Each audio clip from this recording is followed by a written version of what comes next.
En tout cas, merci d'être présent pour cette conférence, donc, qui est consacrée à la capitalisation des savoir-faire autour d'une plateforme collaborative, voilà, qui est proposée par Ask for the Moon, et donc nous allons parler du cas de Framatome. Alors, je me présente, je suis Michel Hermé, je suis rédacteur en chef du magazine Archimag. Vous avez un stand un petit peu plus loin, si vous voulez découvrir ou redécouvrir, ou voilà, le magazine, les guides pratiques, etc., n'hésitez pas. En tout cas, Archimag, il y a peut-être une vingtaine d'années déjà, on commence à avoir des cheveux blancs à force. Une vingtaine d'années, on a fait un dossier spécial historiquement d'un guide pratique consacré à la gestion des connaissances, au knowledge management. On avait invité, on a fait une table ronde, il y avait Jean-Louis Hermine qui était intervenu. Alors, son nom, je vous dis peut-être rien, mais Jean-Louis Hermine, c'est quand même une personne qui pèse, ou qui a posé, peut-être qui pèse encore. D'ailleurs, je suis peut-être un petit peu retiré, mais pas tant que ça. Dans le monde de la gestion des connaissances. Voilà, puis on avait donc discuté de gestion des connaissances avec des questions classiques, hein, comment rendre explicite une connaissance tacite, comment la capitaliser, comment la formaliser. Voilà, Jean-Louis Hermine, il avait créé, c'est le créateur de la méthode MKSM, hein, méthodologie for Knowledge System Management, qui était devenue une méthode MASC, qu'il avait mise en place au commissariat à l'énergie atomique, donc c'était vraiment de très sérieux. On avait parlé aussi de méthodes CADS, enfin il y a beaucoup de choses assez techniques, assez lourdes, mais efficaces, qui marchaient quand même, hein, qui marchaient. Tout ça pour aboutir, dans le cas échéant, à un livre de connaissances, et puis le livre de connaissances sert au partage, à la transmission à d'autres personnes, transmission de savoir-faire. Et puis, ça date un peu, donc, ce guide pratique, ce dossier qu'on avait fait, puis on s'est rendu compte que la problématique de gestion des connaissances, c'est un petit peu rendue discrète, hein, au fil des ans. Et puis là, qu'est-ce qui se passe? On va voir remonter quand même. On va voir remonter même, je dirais, assez significativement. On revoit des communications, enfin en tant que journaliste, on reçoit des communiqués de presse, et on commence à recevoir de nouveau des communiqués de presse qui parlent de gestion des connaissances. Et voilà, donc c'est la question de savoir, est-ce que cette gestion des connaissances aujourd'hui, on l'entend de la même façon qu'à cette époque-là, avec les mêmes outils, les mêmes méthodes.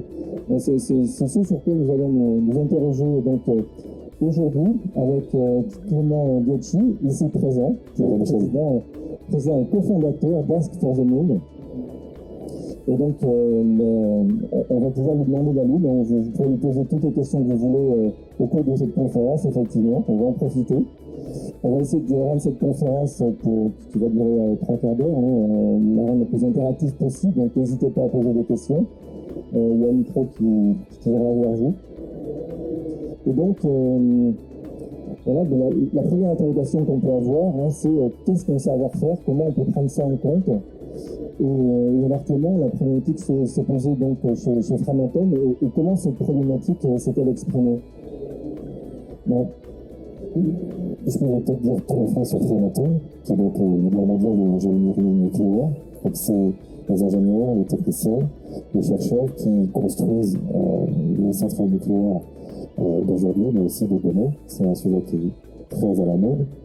Et pour qui le savoir-faire est stratégique. C'est un axe stratégique de l'organisation, c'est un axe stratégique pour l'indépendance énergétique, et un savoir-faire, en fait, c'est n'importe quel savoir, n'importe quelle connaissance dont on a besoin pour faire. Et je ne sais pas si vous le savez, mais les retards de l'EPA de Flamanville sont liés à des sujets de perte de savoir-faire. C'est des choses qu'on savait faire dans les années 90 et qu'on a tous su faire dans les années 2000 et 2010. Et une des raisons pour lesquelles les EPR 1 conçus par Framatome sont déjà livrés en Chine, c'est que les Chinois, eux, n'ont pas eu de perte de compétences durant les années 2000 parce qu'ils ont continué de construire des centrales nucléaires de génération précédente dans les années 2000. Alors que nous, nos ingénieurs, nos techniciens, nos opérateurs, en fait, ils sont partis à la retraite, on n'a pas transféré.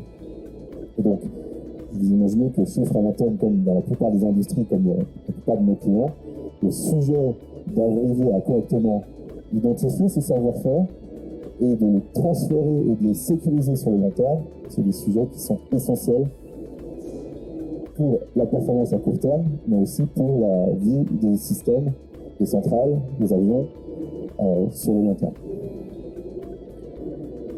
si ça vous va, en fait, ce que je propose dans cette conférence, c'est de regarder des chiffres et des statistiques et des retours qu'on a à travers le projet qu'on a fait chez Framatome. Donc, c'est des données qui ont été obtenues en faisant une étude quantitative sur 380 répondants qui sont techniciens, ingénieurs, chercheurs chez Framatome, et c'est notre client c'est le client qui a fait l'étude. C'est pas nos chiffres, c'est les leurs. Il y a trois parties. La première partie, on va parler justement du savoir-faire et du problème que ça pose. La deuxième partie, on va parler de notre approche qui est complètement nouvelle pour le partage et la capitalisation de ces savoir-faire. Et la dernière partie, c'est le retour d'expérience, les statistiques, qu'est-ce qui marche, qu'est-ce qui ne marche pas, aujourd'hui et demain pour Framatome et peut-être pour vous. Ça vous va, Michel, en séance? Très bien, c'est parti. Très bien. Donc, un des chiffres que l'on voit souvent, c'est que 80% du savoir est tacite. Donc le savoir tacite, c'est ce qu'on ne sait pas qu'on sait. Chez Framatome, vous allez avoir des bases documentaires, des bases scientifiques, des process, des bonnes pratiques qui sont très très bien documentées, mais il reste toujours une proportion substantielle du savoir nécessaire aux opérations, à l'action, qui n'est pas documentée. Un exemple peut être je suis ingénieur, métronicien, et je travaille au bureau d'études, et mon travail, c'est de faire les modélisations qui vont garantir que l'EPR2 qu'on va construire dans les 10 prochaines années est fiable en cas de crash d'un avion dessus. J'ai accès à énormément de bases documentaires et de bases scientifiques qui me permettent de faire mon étude. Mais j'ai un bug sur mon script Python au bout de 2 minutes. J'ai besoin de trouver à l'intérieur de mon bureau d'études, des autres équipes, à l'intérieur de mon entreprise, celui et celle qui va pouvoir me dire, oui, en fait, quand tu fais cette modélisation, eh ben, en fait, il faut que tu passes sur ce type de serveur et que tu mettes ce paramètre-là pour réussir à aller au bout de ton étude. Vous voyez, en fait, on peut avoir d'énormes connaissances déjà capitalisées. Si on n'a pas des petits savoir-faire tacites qui sont en fait aujourd'hui échangés à la machine à café, dans les couloirs, eh ben, on est toujours bloqué. Et c'est de ça qu'on va, nous, avec Ask Framatome, s'occuper. Alors, Framatome, c'est aujourd'hui, je pense, une des entreprises qui ont une durée de vie de système la plus longue. Aujourd'hui, le cahier des charges, c'est 120 années. Les questions et les réponses qu'on trouve aujourd'hui doivent être disponibles en 2140, au moment où on démonte Flamanville. Et les petits trucs et astuces et la proportion de savoir-faire tacite doit aussi être disponible, alors que les personnes qui ont construit le système et conçu les modèles sont morts depuis bien longtemps. C'est quand même un sacré défi. Et c'est un sacré défi parce que déjà aujourd'hui, les collaborateurs perdent 3 heures par jour à chercher de l'information. Plus on a une entreprise complexe, plus on a de la documentation, plus on a de la connaissance capitalisée, et la recherche d'information prend du temps. Si vous multipliez ça par 120 ans, on se retrouve avec un sacré problème d'ingénierie. Et ce que je trouve assez intéressant, c'est que malgré le fait qu'on a énormément de connaissances, qu'on passe du temps à la chercher, et bien aujourd'hui, chez Framatome, se répète chaque semaine. Donc d'un côté, ceux qui ont des questions mettent du temps à trouver les réponses, et de l'autre côté, ceux qui ont les réponses perdent du temps à se répéter. Et c'est pour cette raison que Framatome a fait appel à nous, avec une approche de la gestion de ces connaissances tacites qui est complètement nouvelle par rapport à ce qu'ils ont déjà installé.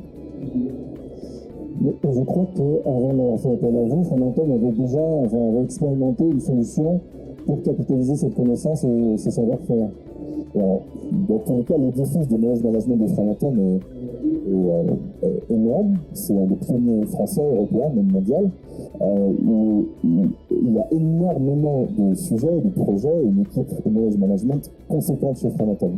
Donc, le sujet de la connaissance tacite, capturé à travers des échanges sur une plateforme collaborative, c'est justement un nouvel axe qu'ils ont abordé grâce avec nous pour arriver à capter ce qui avant n'était pas. Et pour ça, en fait, ils font confiance à Ask for the Moon. Donc, chez Framatome, ça s'appelle Ask Framatome. Sous-entendu, tu as une question, pose la question à tes collègues de Framatome, et chez Thales, on sera Ask Thales, chez Bouygues, on est Ask Bouygues, Ask Vinci, etc. On est une plateforme qui permet aux collaborateurs de poser des questions. Par mobile, sur Internet, à travers les outils métiers existants, le collaborateur pose une question. On a développé une IA qui est capable, pour chaque question, soit de trouver directement la bonne réponse dont le collaborateur a besoin, soit si la réponse n'existe pas dans la base de connaissances, d'aller trouver le bon collègue pour répondre. Ces collègues répondent et les réponses enrichissent la base de savoir-faire, ce qui permet, lorsque on repose une question similaire, de retrouver. Et vous voyez, en fait, c'est une approche de la gestion des savoir-faire qui est ancrée sur une communication directe en temps réel entre les collaborateurs, mais qui permet la capitalisation et l'enrichissement d'une base de savoir-faire sur le long terme. Et si ça vous va, on va passer maintenant à la partie études pour voir en fait quelles sont les données et quel est l'environnement dans lequel on veut déployer ce type de solution. Lorsqu'on demande à 380 collaborateurs de Framatome, 95% déclarent qu'un outil qui leur permet de trouver les bonnes réponses et un outil qui leur permet d'arrêter de répéter toujours les mêmes réponses leur fait gagner du temps. Au moment où ils mettent en œuvre l'app, et ça c'est un des gros problèmes qu'on a aujourd'hui dans les entreprises, tout le monde trouve qu'il y a trop d'outils, tout le monde trouve que ça part dans tous les sens, 91% des salariés déclarent que l'app n'est pas redondante. Et c'est une entreprise qui est déjà bien équipée avec tous les outils existants. Une statistique que je trouve extrêmement importante, c'est qu'un des grands blocages au partage de savoir-faire entre collaborateurs, c'est la difficulté à poser des questions.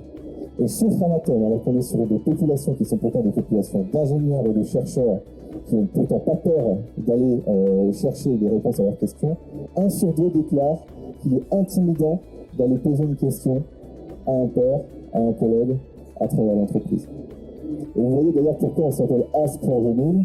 On s'est rendu compte que le vrai sujet de partage et de la capitalisation des savoir-faire entre collaborateurs, c'était de débloquer les questions et les réponses. Et c'est en débloquant les questions qu'on arrive à débloquer les réponses, et les réponses, c'est les savoir-faire qu'on a extraits de la tête et qu'on a réussi à capitaliser.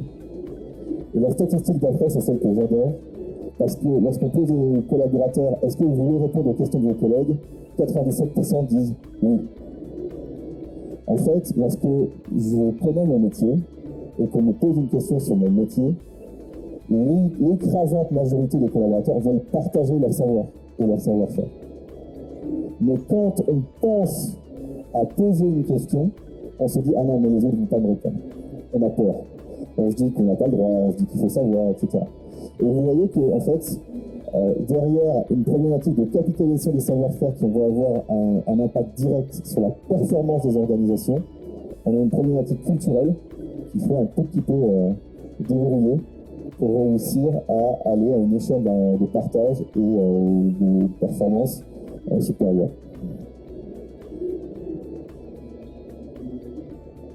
Alors, fort de ce succès, on a industrialisé aujourd'hui chez Framatome. Ils ont signé avec nous pour 5 ans, 3000 utilisateurs. Au début, le test partait uniquement sur la direction technique et ingénierie. Aujourd'hui, on équipe les chefs de projet, on va équiper les commerciaux, on est en train de descendre dans les usines, les bases installées. Et un des secrets, c'est d'être capable d'être extrêmement agile et rapide pour déployer l'outil. Et nous, on est très fiers de cette statistique, parce que je pense que vous imaginez que chez Framatome, la conformité, la sûreté, mais aussi la complexité d'un métier à implémenter dans une IA de matching, c'est pas complètement trivial. Et nous, on a réussi à livrer notre application en 1 mois. Et Romain Robuot n'y est pas étranger, donc c'est un nouveau manager et le lead du projet. Si on discute ensemble, il faudra qu'on parle avec Romain Robuot parce qu'il nous donnera plein de trucs aussi pour déployer plus vite. Et c'est grâce à des clients comme Romain, qui sont des partenaires, qu'on apprend à mettre en œuvre cette nouvelle façon de sécuriser et capitaliser les savoir-faire. Et si ça vous va, en fait, on va passer aux statistiques maintenant de succès ou d'échec de la solution Ascramatome. En un mois, on a livré. Au bout de 6 semaines, on atteint 300 utilisateurs actifs. L'idée, c'est qu'en fait, c'est les collaborateurs qui s'invitent les uns les autres et que l'application se propage naturellement à travers l'organisation. On a un taux de réponse dans la journée de 85%. C'est-à-dire que lorsque quelqu'un pose une question, dans 85% des cas, la réponse arrive dans la journée. Et au bout de, je crois qu'ici on parle de 6 mois de projet, sur les questions et les réponses échangées, on a atteint plus de 12 000 consultations. Donc ce qu'il faut imaginer, c'est que oui, on a permis à ceux qui avaient des questions de trouver les réponses, mais derrière, en fait, ces réponses ont été vues et réutilisées des milliers de fois. Et c'est là où vous voyez en fait la puissance d'un outil qui permet en fait de capitaliser le savoir-faire tacite, c'est qu'en fait, c'est des questions qui sont tout le temps reposées, et donc on va pouvoir les réutiliser. Et on a inventé un petit système qui permet, lorsque quelqu'un a sa réponse, il peut dire merci, il peut dire merci grâce à toi, j'ai gagné une demi-heure, j'ai gagné 1 heure, j'ai gagné 2 jours, j'ai gagné 5 jours. Et sur les 6 premiers mois d'usage sur les 300 utilisateurs, on a atteint plus de 1000 heures gagnées, déclarées par les collaborateurs. C'est-à-dire qu'à court terme, on gagne déjà plus de temps et d'argent que coûte l'app et le projet. C'est d'ailleurs le meilleur moyen de déployer un bon outil de knowledge management, c'est un outil qui fait gagner du temps à tout le monde dès le début. Mais en même temps, ça nous a permis de capitaliser et de sécuriser des centaines et des centaines de réponses techniques qui seront encore disponibles pendant des années. Les experts sont les plus grands ambassadeurs, c'est ceux qui passent énormément de temps à répéter toujours les mêmes choses. Certains experts ont vu leur nombre d'emails entrants divisé par 2. D'autres me disent, en fait, j'ai gagné une demi-journée par semaine, que j'ai pu consacrer mon temps au vrai projet stratégique et pas à faire du support interne. C'est essentiel de se rendre compte que lorsque vous déployez aujourd'hui un outil, tout le monde doit gagner. Ceux qui ont les questions doivent gagner et ceux qui ont les réponses doivent gagner. Peut-être que dans la salle, il y a des documentalistes, des knowledge managers qui passent énormément de temps à répondre aux questions en disant voilà, et c'est toujours les mêmes réponses. Et bien en fait, l'intérêt, c'est que ici, dans ce cas demande, quelle est la procédure pour mettre à jour un script qui me permet de générer une proposition commerciale compatible avec telle norme de chez EDF. Et bien en fait, on dit va voilà une fois, et les 100 fois qui suivent, c'est la machine qui dit va voilà. Et c'est comme ça que les sachants gagnent aussi du temps. Et enfin, sur tous les outils collaboratifs de Framatome, Ascramatome obtient le meilleur NPS, le meilleur Net Promoter Score. C'est-à-dire que, en plus de faire gagner du temps, on a aussi un outil, il faut quand même imaginer que c'est des questions-réponses. Donc c'est un outil simple, c'est un outil que les gens comprennent vite, c'est un outil que les gens adoptent et avec lequel ils gagnent du temps en 10 minutes, 15 minutes. Et donc, comme l'outil est agréable, comme l'outil fait gagner du temps, les gens sont satisfaits, ils en parlent à leurs collègues, les collègues arrivent sur l'application, on a accès à de plus en plus de compétences, on a de plus en plus de questions posées, et c'est comme ça en fait qu'on capitalise sur le long terme et à travers l'organisation de plus en plus de savoir-faire.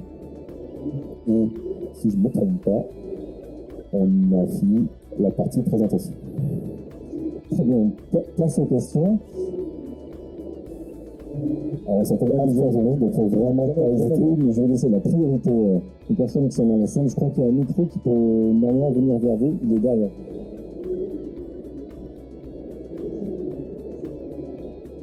Bonjour, merci pour cette présentation. Moi, la question qui me vient tout de suite à l'esprit, c'est comment vous parlez du fait de la difficulté d'avoir à poser une question et de se dire finalement on n'a jamais pensé poser la question. Et là, comment vous avez fait? Parce que ça me fait penser un petit peu aux forums où parfois on crée des forums qui sont malheureusement vides parce que personne ne pose de questions. Et justement, c'est bien ce passage à je vais poser la question qui effectivement, une fois que la question est posée, les experts sont ravis de pouvoir répondre. mais il y a bien ce passage-là où formaliser la question. Donc comment vous avez fait pour que justement inciter à poser des questions? Donc ça, c'était ma première interrogation. Si vous voulez, je réponds et puis après, je réponds à la suivante. C'est clairement un des plus grands défis. Les trois secrets qu'on a trouvés, c'est le premier, en fait, les experts sur à qui on passe notre temps à poser des questions, c'est nos premiers ambassadeurs. Donc, au bout d'un moment, ils vont dire « Ah, mais attends, regarde, va me la poser sur Ask ». Et donc, en fait, quand un expert à qui je pose la question, au lieu de me donner la réponse, il dit « Attends, va me la poser sur Ask », ça redirige le flux. Et après, l'autre chose, c'est qu'il y a la même façon qu'on va mesurer le temps gagné par les réponses, on va mesurer le temps gagné par les questions. Donc, quelqu'un qui pose une question, on va voir qu'il a fait gagner 10 heures, 100 heures, 1000 heures à l'entreprise grâce à ces questions. Donc, on va valoriser les hommes et les femmes qui posent des questions pour faire passer le message que poser une question, en fait, ce n'est pas consommer du temps à l'entreprise, mais c'est en fait en donner. Et ça se passe bien. Les gens changent au bout d'un moment. Donc en fait, ils reçoivent un message leur disant merci d'avoir posé la question, les valoriser, parce que c'est vrai que c'est un peu français de se dire ah là comment tu sais pas, mais c'est pas possible que tu saches pas. Donc c'est un côté effectivement un peu culpabilisant pour les personnes de poser des questions. Aussi par ce biais-là de valorisation et de dire ça a permis de faire gagner du temps, finalement c'est... Oui, en fait c'est effectivement français, alors c'est un peu partout, hein. La question c'est ne pas savoir, le savoir c'est le pouvoir, ne pas savoir c'est ne pas avoir le pouvoir. Donc il y a un sujet de changer la perception.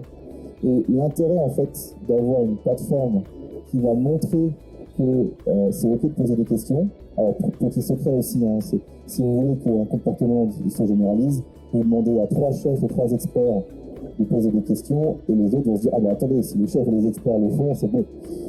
Mais en fait voilà, ça se généralise. Et l'intérêt c'est que comme vous avez au début peut-être la première semaine, vous avez peut-être que 10 questions. Mais ces questions elles sont visibles. Donc vous pouvez vous en servir pour montrer en exemple que ça marche et donc de faire évoluer les mentalités. Ce qu'il faut savoir aussi, c'est qu'en fait les questions elles sont posées. Aujourd'hui, tous les jours, il y a des milliers de questions qui sont posées par mail, sur Teams, à la machine à café. Enfin, il n'y a pas de débat sur le fait que les gens passent leur vie à se poser des questions. C'est simplement que c'est pas visible, c'est pas capitalisé, donc on perd énormément. À partir du moment où on révèle et qu'on arrive à valoriser justement et les questions et les réponses, il faut vraiment passer à l'échelle à un comportement bien plus performant.